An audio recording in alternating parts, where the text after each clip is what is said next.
한 조각의 빵을 훔친 죄로 19년을 감옥에서 보낸 남자 장발장. 그를 쫓는 한 남자 자베르. 그리고 절망 속에서도 희망을 노래한 사람들. 오늘 밤 우리는 프랑스 혁명의 불꽃 속으로 걸어갑니다. 오늘 함께할 이야기는 빅토르 위고의 레 미제라블입니다. 이야기가 끝나갈 무렵 아마도 여러분은 용서와 구원의 진짜 의미에 대해 조용히 생각하게 될지도 모릅니다. 19세기 초 프랑스의 외진 시골 마을. 그 겨울은 유난히 매서웠고 바람은 벽 틈새를 파고들 만큼 날카로웠다. 눈 덮인 들판 저편 허름한 집 한 채 안에서 6아이가 덜덜 떨고 있었다. 벽난로는 이미 오래전에 꺼졌고 식탁 위엔 아무것도 없었다. 아이들의 어머니는 병든 채 누워 있었고 그 옆에서 무거운 한숨을 내쉬던 사내가 있었다. 장발장이었다. 그는 하루 벌어 하루를 살아가는 인부였다. 어려서 부모를 잃고 동생의 아이들을 자신의 자식처럼 키우며 살아왔다. 그러나 가난은 늘 한 발 앞서 있었고 일이 없는 겨울이면 식구들을 굶기지 않기 위해 그가 할 수 있는 선택은 많지 않았다. 결국 그는 동생의 아이들을 위해 마을의 빵집 유리창을 깼다. 그리고 단 하나의 빵을 훔쳤다. 그 작은 범죄는 장발장의 삶을 완전히 바꿔놓았다. 빵 하나에 대한 대가는 너무나 가혹했다. 처음엔 5년형이 선고되었지만 4번의 탈옥 시도로 형량은 19년으로 늘어났다. 그렇게 그는 감옥에서 19년을 보냈다. 수임번호 24601번. 이름도 존재도 감정도 잃어버린 채 돌을 나르고 쇠사슬에 묶여 살아야 했다. 그 세월은 그를 천천히 바꾸어 놓았다. 착하던 마음은 굳어졌고 세상에 대한 원망과 분노가 그의 가슴 속에 자리를 잡았다. 그리고 어느 날 그는 마침내 감옥을 나왔다. 하지만 세상은 그를 자유로운 사람으로 받아들이지 않았다. 전과자에게는 방을 내주지 않았고 마차도 태워주지 않았으며 아무도 그에게 일할 기회를 주지 않았다. 나는 죗값을 다 치렀다고 말해도 소용없었다. 사람들의 눈에는 그저 전과자라는 글자가 이마에 새겨진 것처럼 보였다. 배가 고팠고 추위에 떨며 이 마을 저 마을을 떠돌다 장발장은 결국 어느 성당의 문 앞에 쓰러지듯 도착했다. 그곳은 미리엘 주교가 사는 집이었다. 성당의 문 앞에서 떨고 있던 장발장을 미리엘 주교는 아무 말 없이 집 안으로 들였다. 고운 백발을 가진 노 사제는 누추한 외모에 거친 눈빛을 가진 그를 무서워하지 않았다. 오히려 그를 마치 오래된 친구처럼 따뜻하게 맞았다. 나는 전과자요. 감옥에서 갓 나온 사람입니다. 그러나 미리엘 주교는 눈을 지그시 감고 미소 지었다. 이 집엔 높은 이도 없고 낮은 이도 없습니다. 다만 굶주린 자가 있다면 그 사람을 위한 자리가 있을 뿐이죠. 장발장은 무너질 듯한 마음으로 식사를 마치고 따뜻한 침대에 누웠다. 처음 느껴보는 부드러운 이불과 포근한 온기에 그는 처음으로 죄인이 아닌 사람처럼 취급받고 있다는 사실에 혼란을 느꼈다. 하지만 동시에 의심도 들었다. 세상에 이렇게 선한 사람이 존재할 수 있을까? 이건 분명 함정일지도 모른다는 불신이 가슴속에 남아 있었다. 그날 밤 장발장은 결국 유혹을 이기지 못했다. 한밤중에 몰래 일어나 식탁 위에 놓인 은초대를 훔쳐 달아났다.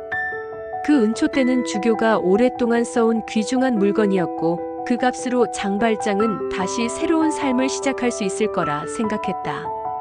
그러나 그는 곧 붙잡혔다. 순찰 중이던 경찰에게 체포되어 주교의 집으로 끌려왔다. 이자가 당신 집에서 은초대를 훔쳤습니다. 신고해 주시면 감옥으로 보내겠습니다. 그때 미리엘 주교는 장발장을 바라보며 천천히 다가갔다. 그리고 뜻밖에도 이렇게 말했다. 아, 장발장. 왜 은초대만 가져가셨습니까? 제가 드리기로 한 은식기 세트도 있었는데요. 그것도 함께 가져가셔야죠. 경찰은 당황했고 장발장은 아무 말도 하지 못했다. 미리엘 주교는 조용히 그를 바라보며 다시 말했다. 장발장, 나의 형제여. 당신은 더 이상 악이 아닙니다. 저는 당신이 선한 사람으로 다시 태어나길 바랍니다. 이 은초대는 당신의 새로운 삶을 시작하는 데 쓰이길 바랍니다. 제게 그보다 소중한 일은 없습니다. 그날 밤 장발장은 아무 말도 하지 못한 채 떠났다. 손에는 은초대가 들려 있었고 머릿속은 복잡한 생각으로 가득했다. 태어나서 처음으로 누군가가 자신을 용서했고 아무런 대가 없이 믿어주었다. 그는 어딘가로 숨어들 듯 걷고 또 걸었다. 그리고 어느 골목에서 그는 바닥에 무릎을 꿇고 흐느껴 울었다. 그 순간 장발장은 죽고 다른 사람이 태어났다. 세상에 대한 증오로 가득 찼던 죄수 24,601번은 그 자리에 없었다. 이제 그는 새로운 이름으로 새로운 인생을 살아갈 준비가 된 사람이었다. 몇 년이 지나 북부의 작은 마을 몽트레유 시르 메르에 한 남자가 나타났다. 그는 낡은 외투를 입고 있었지만 눈빛엔 깊은 결의가 담겨 있었다. 사람들은 처음엔 그를 의심했다. 그러나 그는 묵묵히 일했고 부지런히 도왔다. 허름한 공장을 일으켜 세우고 가난한 사람들에게 일자리를 주었으며 병든 자에게 약을 나누어 주었다. 이름도 과거도 밝히지 않았던 그는 어느 날 마을 사람들의 추대에 의해 시장이 되었다. 그때부터 사람들은 그를 마들렌 씨라고 불렀다. 마들렌 시장. 그는 부유했지만 검소했고 권력이 있었지만 늘 낮은 사람들의 편에 섰다. 사람들은 그를 존경했다. 하지만 마들렌 시장 본인은 늘 조용했고 웃음 뒤에 어딘가 쓸쓸한 그림자가 드리워져 있었다. 그 누구도 몰랐다. 이 따뜻한 시장이 바로 과거에 19년을 감옥에서 보낸 죄수 24,601번 장발장이라는 사실을. 그러던 어느 날 마들렌 시장 앞에 한 소식이 날아들었다. 마을에서 멀지 않은 곳에 사는 한 여인이 병들어 죽어가고 있다는 것이었다. 그녀의 이름은 팡틴. 과거에 장발장의 공장에서 일하던 여인이었다. 팡틴은 한때 성실히 일하던 노동자였지만 아이를 몰래 키운다는 이유로 억울하게 해고된 후 거리로 내몰렸다. 아이에게 돈을 보내기 위해 머리카락을 팔고 이를 뽑고 몸까지 팔며 살아야 했던 그녀는 이제 병에 걸려 숨을 제대로 쉬지 못하고 있었다. 마들렌 시장은 망설임 없이 그녀를 찾아갔다. 그리고 그곳에서 그는 자신이 바로 그녀의 인생을 무너뜨린 단초가 되었음을 깨달았다. 그는 무릎 꿇고 용서를 구했고 팡틴에게 약속했다. 당신의 딸 코제트는 내가 책임지고 데려오겠습니다. 당신은 더 이상 걱정하지 않아도 됩니다. 그날 이후 마들렌 시장은 팡틴을 병원에 옮기고 그녀가 마지막까지 사람다운 삶을 살 수 있도록 돌보았다. 그러나 그 행복은 오래가지 않았다. 장발장의 과거를 집요하게 쫓던 자베르 경감이 다시 그의 앞에 나타난 것이다. 자베르. 그는 오직 법과 질서만을 신봉하는 철저한 경찰이었다. 어릴 적부터 범죄와 무질서 속에서 자란 그는 세상의 유일한 정의는 법의 칼날이라고 믿었다. 그런 그가 마들렌 시장에게서 낯익은 기운을 느끼기 시작한 건 오래전부터였다. 어디서 본 것 같은데. 그는 계속해서 기억을 더듬었고 결국 한 남자의 얼굴이 떠올랐다. 19년간 감옥에 있었던 그 죄수. 힘이 강했고 고집이 셌으며 어느 날 탈옥했던 자. 24,601번 장발장. 자베르는 확신을 가지게 되었고 마들렌 시장에게 직접 가서 말했다. 죄송하지만 저는 당신을 의심하고 있습니다. 당신이 바로 도망자 장발장이 아닐까 해서요. 그러나 그 순간 마들렌 시장에게 장발장이 체포되었다는 놀라운 소식이 전해진다. 이 말은 그에게 잔혹한 농담 같았다. 다른 무고한 사람이 자신 대신 죄를 뒤집어 쓰고 있었다. 그리고 자베르는 그 죄인을 진짜라고 믿고 있었다. 그날 밤 마들렌 시장은 고민했다. 자신의 정체를 밝히지 않으면 누군가는 억울하게 감옥에 간다. 하지만 밝히게 되면 자신이 쌓아온 모든 삶은 무너진다. 그러나 그는 결심했다. 나는 인간으로 살아가고 싶다. 다시 짐승으로 돌아갈 수는 없다. 장발장은 법정에 나타나 진실을 밝혔다. 나는 시장 마들렌이 아니다. 나는 죄수 24,601번 장발장이다. 그 순간 모든 것이 무너졌다. 사람들은 충격에 빠졌고 자베르는 미친 듯이 그를 뒤쫓기 시작했다. 장발장은 더 이상 도망치지 않았다. 그는 오직 한 가지를 위해 달리고 있었다. 팡틴과의 약속, 그녀의 딸 코제트를 찾는 것. 팡틴은 병상에서 마지막 숨을 몰아쉬며 그를 기다렸다. 내 아이는요? 데려왔나요? 장발장은 고개를 떨궜다. 곧 데려올 겁니다. 반드시요. 그녀는 미소 지으며 눈을 감았다. 그렇게 팡틴은 딸을 보지 못한 채 생을 마감했다. 이제 장발장은 세상 그 어떤 이유보다도 강한 사명을 갖게 되었다. 그는 코제트를 찾아 떠났다. 그리고 그 아이가 머물고 있다는 테나르디에 부부의 여관을 향해 긴 여정을 시작했다. 작고 으슥한 마을 몽페르메요. 그곳에는 허름한 여관 하나가 있었고 그 여관에는 구부정한 등 탐욕스러운 눈빛을 지닌 테나르디에 부부가 살고 있었다. 그들은 입만 열면 우린 자선 사업가야 라고 떠들었지만 실상은 딸 코제트를 팡틴에게서 돈을 뜯어내기 위한 수단으로 삼고 있었다. 작은 아이 코제트. 그녀는 구두도 없이 눈 덮인 길을 맨발로 뛰었고 허드렛 일에 시달리며 제대로 잠 한 번 자보지 못했다. 크리스마스 이브였던 어느 날 밤 그녀는 다른 손님 아이에게 줄 물을 기르러 혼자 어두운 숲길을 걷고 있었다. 작은 손엔 양동이가 들려 있었고 눈발은 점점 거세졌다. 그때였다. 얘야 혼자니? 낯선 남자의 목소리에 코제트는 놀라 고개를 들었다. 늙었지만 부드러운 얼굴, 깊은 주름 사이로 따뜻한 미소를 머금은 사내가 그녀 앞에 서 있었다. 그가 바로 장발장이었다. 그는 말없이 그녀의 양동이를 들어주었고 함께 여관으로 돌아왔다. 그때부터 모든 것이 달라졌다. 장발장은 여관 안에서 이 작은 소녀가 겪는 참혹한 현실을 똑똑히 보았다. 술에 절은 테나르디에 코제트를 발로 차며 부리는 그의 아내, 그리고 한쪽에 예쁘게 차려입은 그들의 친딸 에포닌. 그는 차분히 말했다. 이 아이 내가 데려가겠습니다. 테나르디에는 처음엔 거절했다. 그러나 장발장이 금화 주머니를 꺼내자 표정이 순식간에 바뀌었다. 에헴, 물론 데려가셔도 되죠. 하지만 병원비며 양육비며 지금까지 들어간 돈이 얼마면 되죠? 그는 돈을 내밀었다. 그 순간 코제트의 인생은 바뀌었다.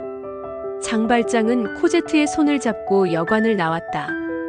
그 밤 달빛 아래에서 그는 처음으로 아버지의 마음을 느꼈다. 그렇게 그들은 파리로 향했다. 쫓기는 몸이었기에 이름을 바꾸고 조용히 살아가야 했지만 그들은 그 무엇보다도 따뜻한 시간을 보내기 시작했다.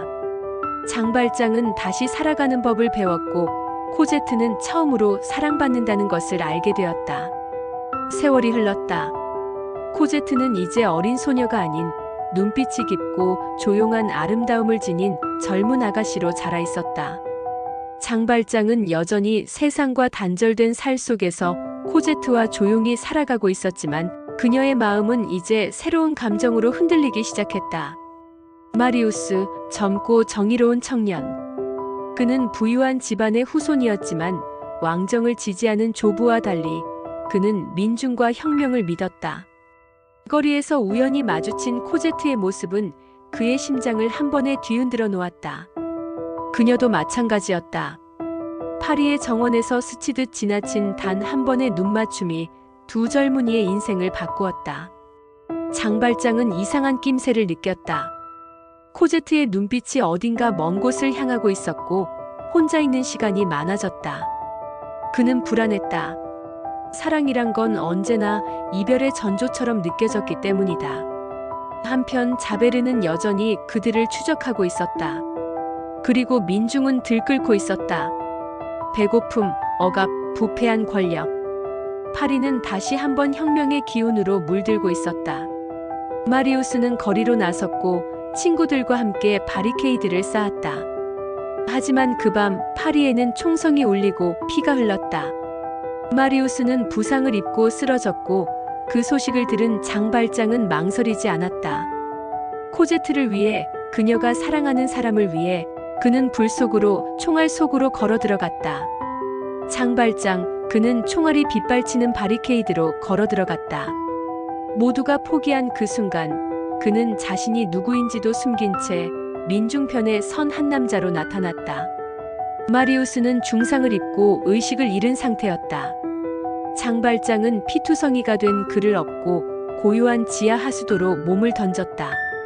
지하도는 어둡고 구정물이 허리까지 차올랐다. 그러나 그는 멈추지 않았다. 포기하지 마. 널 코제트에게 데려가야 해. 그는 땀과 피, 진흙과 쓰레기 속을 헤치며 기어 나왔다. 숨이 턱까지 차오르고 다리는 후들거렸지만 그의 품속 마리우스는 아직 살아 있었다. 하지만 그 길목에서 그를 기다리고 있는 이가 있었다. 자베르. 평생을 법과 질서에 바쳐온 사내. 그는 장발장을 마주하며 말했다. 이제 끝이야. 넌 도망치지 못해. 그때 장발장은 조용히 말했다. 내게 한 가지만 허락해 주십시오. 이 청년은, 이 아이는 내 딸이 사랑하는 사람입니다. 그를 먼저 살려야 합니다. 자베르는 갈등에 빠졌다. 그의 세계는 단순했다. 법은 죄인을 처벌하고 선과 악은 명확해야 했다. 그러나 지금 눈앞에 이 남자, 그가 악인인가? 자신의 생명을 걸고 다른 이를 구하는 이 사람이? 자베르는 잠시 말없이 서 있다가 장발장에게 길을 터주었다. 그는 마리우스를 데리고 나갔고 코제트의 품으로 돌아왔다. 그날 밤 자베르는 혼자 강 위에 섰다. 모든 믿음이 무너진 그 순간 그는 자신의 내면과 싸우다 결국 강 속으로 몸을 던졌다. 그의 마지막 선택이었다. 마리우스는 죽음의 문턱에서 살아 돌아왔다. 그를 살린 이가 장발장이라는 사실을 처음에는 몰랐다. 그저 어떤 이름 모르리가 자신을 구해냈다는 이야기만 들었을 뿐이었다. 하지만 시간이 흘러 코제트와의 결혼을 앞두고 장발장은 조용히 거리를 두기 시작했다. 그는 점점 말이 없어졌고 그림자처럼 멀어져 갔다. 코제트는 처음엔 그저 바쁜 줄로만 알았다. 하지만 진실은 따로 있었다. 장발장은 자신이 과거의 죄수였다는 사실을 마리우스에게 털어놓았고 그 순간부터 그는 스스로 코제트의 삶에서 사라질 준비를 하고 있었던 것이다. 마리우스는 충격에 빠졌지만 곧 진실을 알게 된다. 자신의 목숨을 구한 사람이 코제트를 길러낸 이가 바로 그 장발장이라는 것을, 그리고 그 모든 고통을 스스로 짊어진 채 단 한마디 변명조차 하지 않았다는 것을 그제야 그들은 깨달았다. 장발장이 떠나려는 진짜 이유는 자신의 과거가 코제트에게 짐이 될까 두려워서였다는 것을. 두 사람은 급히 장발장을 찾아 나섰다. 그리고 한 작은 방, 해가 잘 들지 않는 구석진 곳에서 그는 조용히 숨을 고르고 있었다. 코제트야, 그는 미소를 지으며 딸의 손을 잡았다. 이제 너는 나보다 훨씬 나은 사람들과 함께 있을 수 있어? 마리우스는 눈물을 감추지 못했다. 당신은 제 생명의 은인입니다. 장발장은 조용히 고개를 저었다. 나는 그저 약속을 지킨 것뿐이야. 생텍스의 말처럼 사랑이란 스스로 사라지는 법을 아는 거야. 그리고 그는 그렇게 조용히 눈을 감았다. 창문으로 한 줄기 햇살이 들어와 그의 얼굴을 비추었다. 그의 마지막 표정은 평온했고 처음으로 진짜 자유를 얻은 것처럼 보였다. 장발장의 삶은 고통과 속죄로 가득했지만 그 끝은 사랑과 희생, 그리고 용서였습니다. 레미제라블은 단순한 이야기가 아닌 한 인간이 어떻게 인간다움을 회복해가는가에 대한 깊은 기록이죠. 이제 이 이야기를 여러분의 꿈결 속에 담아 잠들기 전에 다시 한번 곱씹어 보시길 바랍니다. 그리고 혹시 오늘 하루 고단했다면 장발장의 말처럼 자신에게 이렇게 말해주세요. 나는 최선을 다했어. 그러니 괜찮아.